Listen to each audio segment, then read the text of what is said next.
Why did you buy that $8 coffee when there's a perfectly good $2 option right next to it? Think about it.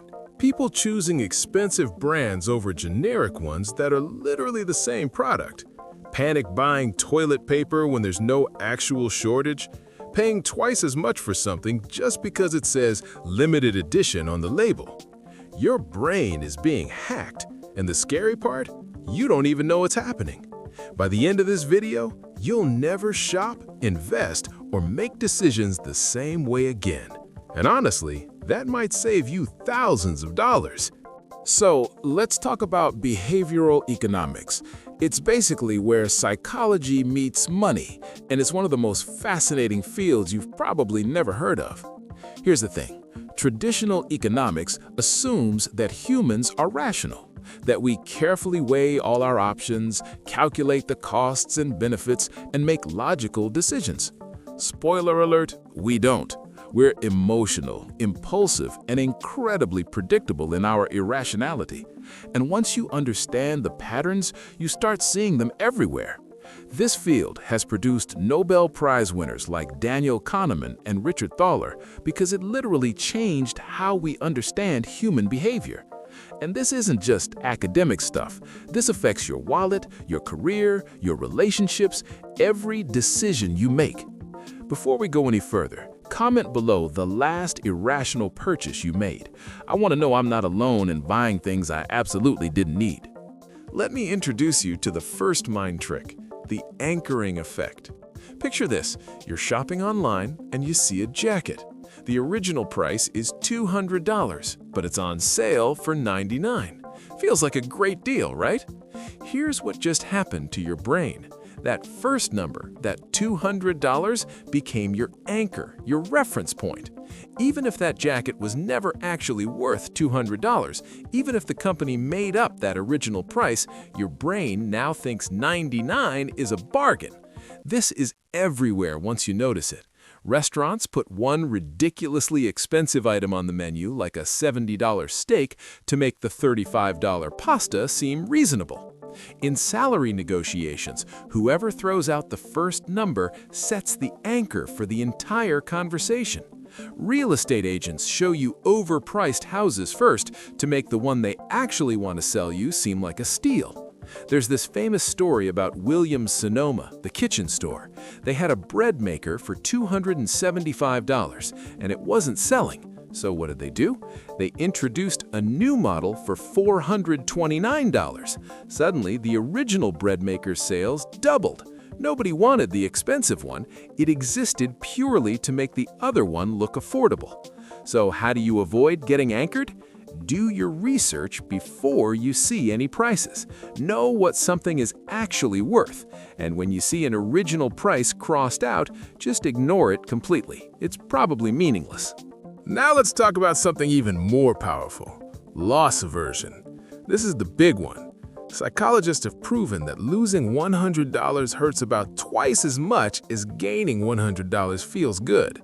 Think about that. The pain of loss is literally twice as strong as the pleasure of gain.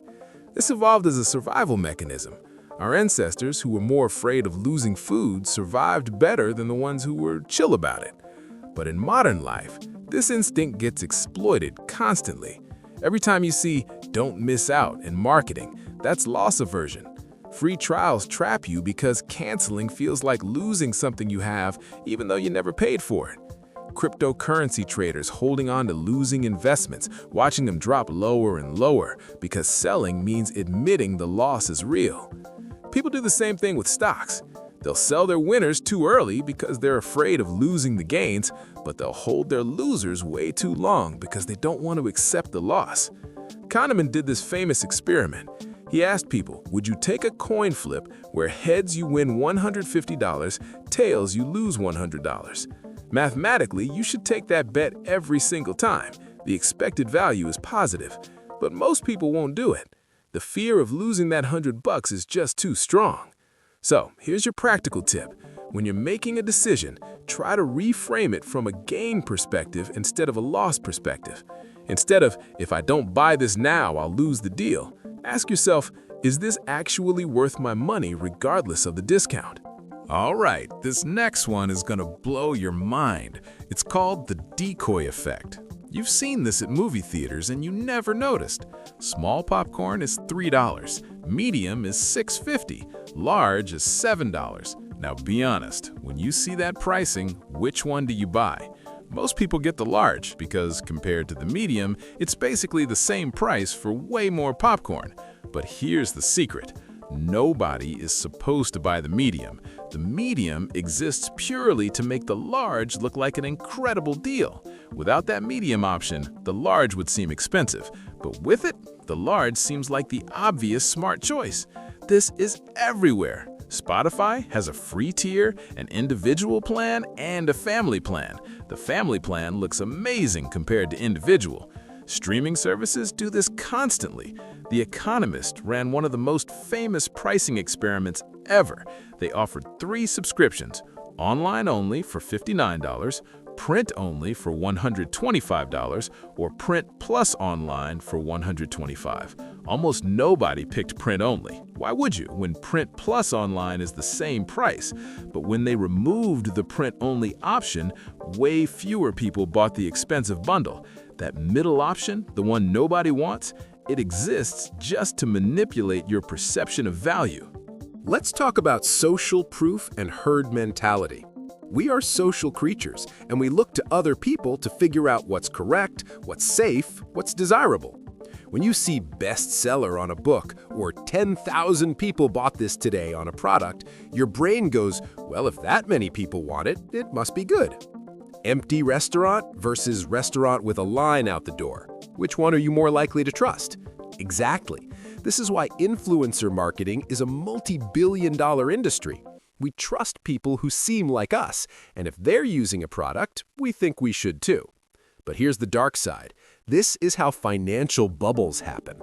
Everyone's buying houses or stocks or cryptocurrency because everyone else is doing it and nobody wants to miss out.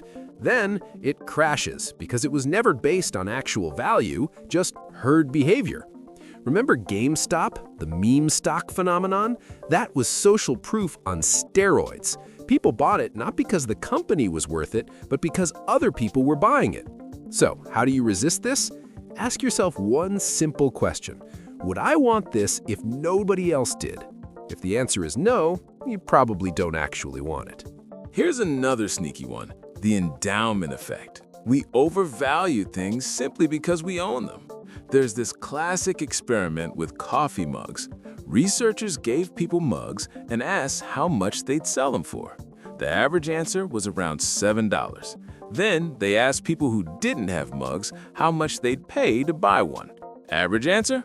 $3.50. Same mug. The only difference is ownership. This is why you can't let go of clothes you haven't worn in 3 years, why people hold on to bad investments way longer than they should, why you think your car is worth way more as a trade-in than the dealer is offering. You've attached emotional value to something just because it's yours. This costs people so much money in bad decisions. Here's the fix. When you're deciding whether to keep something, whether it's a stock, an item, whatever, pretend you don't own it. Would you buy it today at the current price? If the answer is no, it's time to let it go. Now let me show you how companies use all of these principles at once. Let's walk through an Amazon product page because it's basically a masterclass in behavioral economics. First, you see the original price crossed out with the current price below it. That's anchoring. Then you see only 3 left in stock. That's loss aversion and scarcity. You're not just buying something, you're saving it from being gone forever. Then there's the frequently bought together section. That's social proof. Other people bought these things together, so it must make sense. And look at the pricing tiers if it's something like a subscription or a product with different sizes. There's always a decoy option that makes one choice seem obviously better. They've combined anchoring, loss aversion, social proof, and the decoy effect in one single page, and it works. It works incredibly well. So what's your defense strategy? Here are the practical steps. First, sleep on big decisions. Your emotional reaction will fade and you'll think more clearly. Second, do your research without looking at prices first. Figure out what something is actually worth to you before you see what someone wants you to pay. Third, ask yourself why you really want something. Is it because you genuinely need it or because of how it's being marketed to you? And fourth, set decision rules in advance. Before you go shopping, before you invest, decide on your criteria. What's your budget? What features do you actually need? If you decide beforehand, you're way less likely to get manipulated in the moment. You've now seen behind the curtain. You understand the psychological tricks that are used on you every single day. And look, this isn't about never buying anything or becoming paranoid about every purchase. It's about making conscious choices instead of being led around by your cognitive biases. You're not broken. Your brain isn't stupid. It's just that these mental shortcuts that helped our ancestors survive are now being exploited by people who understand them better than you do. Until now. Which principle shocked you the most? Let me know in the comments. And tag someone who needs to see this, especially if they're an impulse shopper. If you want me to break down a specific industry, like how car dealerships use these tricks or how social media manipulates behavior, let me know and I'll make that video. And if you want to understand more about the psychology behind money, marketing, and decision-making, hit that subscribe button because we're just getting started. Remember, your brain is powerful, but it has glitches. Now you know the cheat codes. Thanks for watching.